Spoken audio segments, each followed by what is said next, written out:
Your security and happiness does not rest on a relationship with someone else other than God.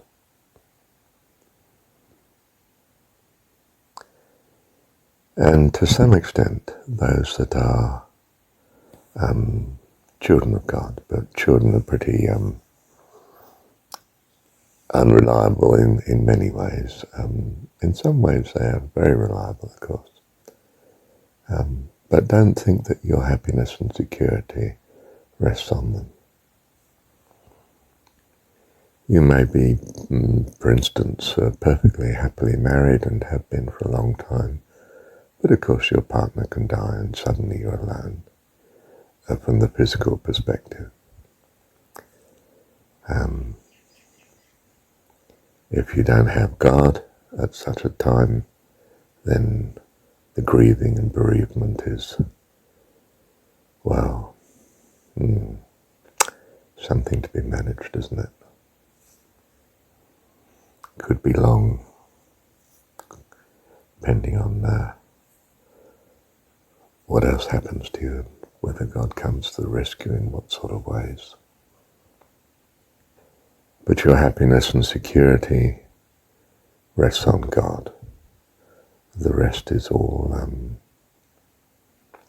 transitory, in large measure. Although we enjoy some extended temporary situations and experience something of the value of permanence, and makes us long for it, of course, if we don't have it yet. If we have it in God, then our Father, then, well, of course we're there, aren't we? So the cure for loneliness is not actually other human relationships. It's relationship with God.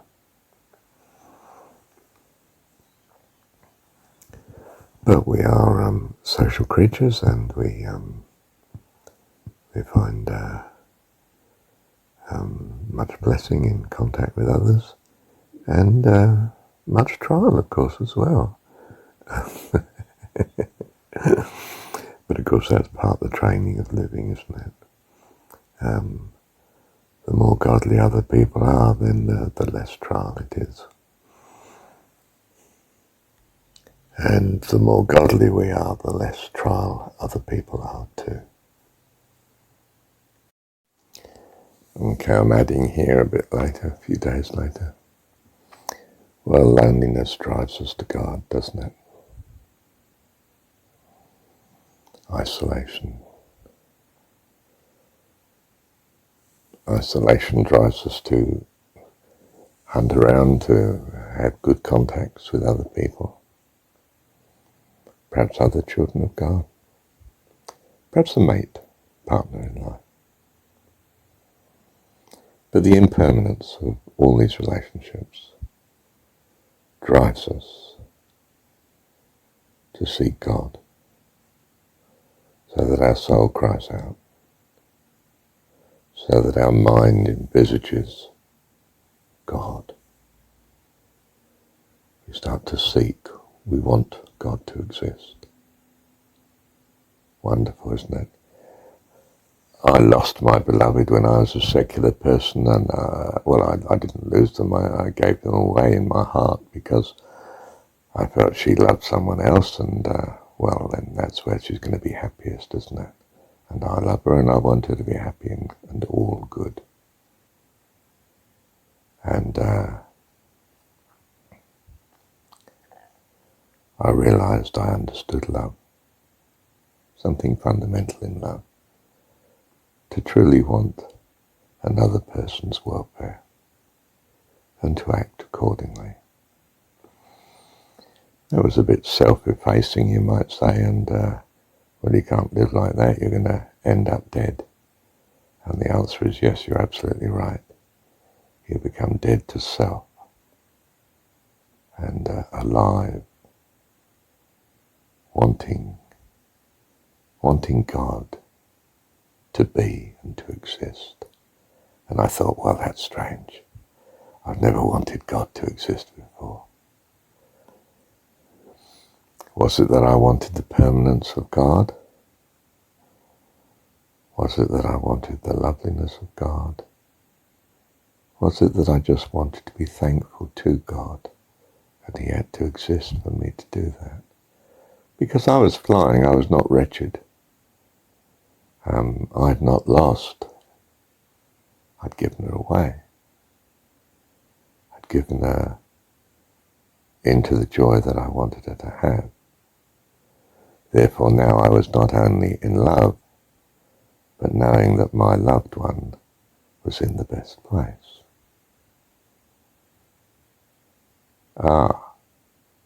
He's flying, you see. The whole of springtime singing to him as he walks around the campus by the lake on the path. Yeah, on the Wivenhoe side of the lake, walking clockwise. And he realizes he wants God to exist. I think I was on the path by the roadway on that side of the lake.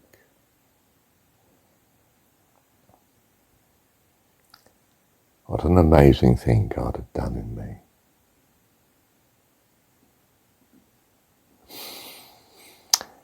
Yes. So I guess that's my testimony. Well, in brief, anyway. Well, we come to God in that loneliness, from that loneliness. We come into the presence of God. We find God is with us.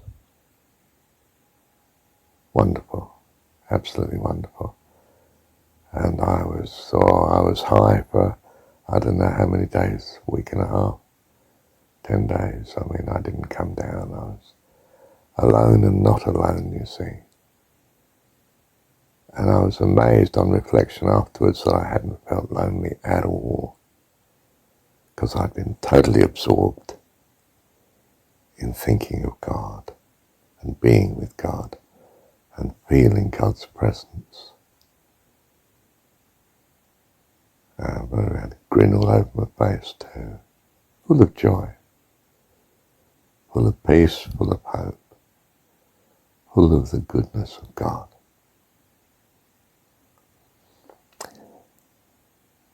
Wonderful. I was born into life eternal. That was my birthday. Wasn't when my physical body was born, wasn't when I got baptized, in water in the church, with my then wife-to-be. Not, of course, the lady who I'd given away in my mind. But there, where I wanted God to be, because I was in such joy and I wanted to thank him. I wanted goodness to be, and God is the personification of goodness to be. I am. Thank you, Heavenly Father.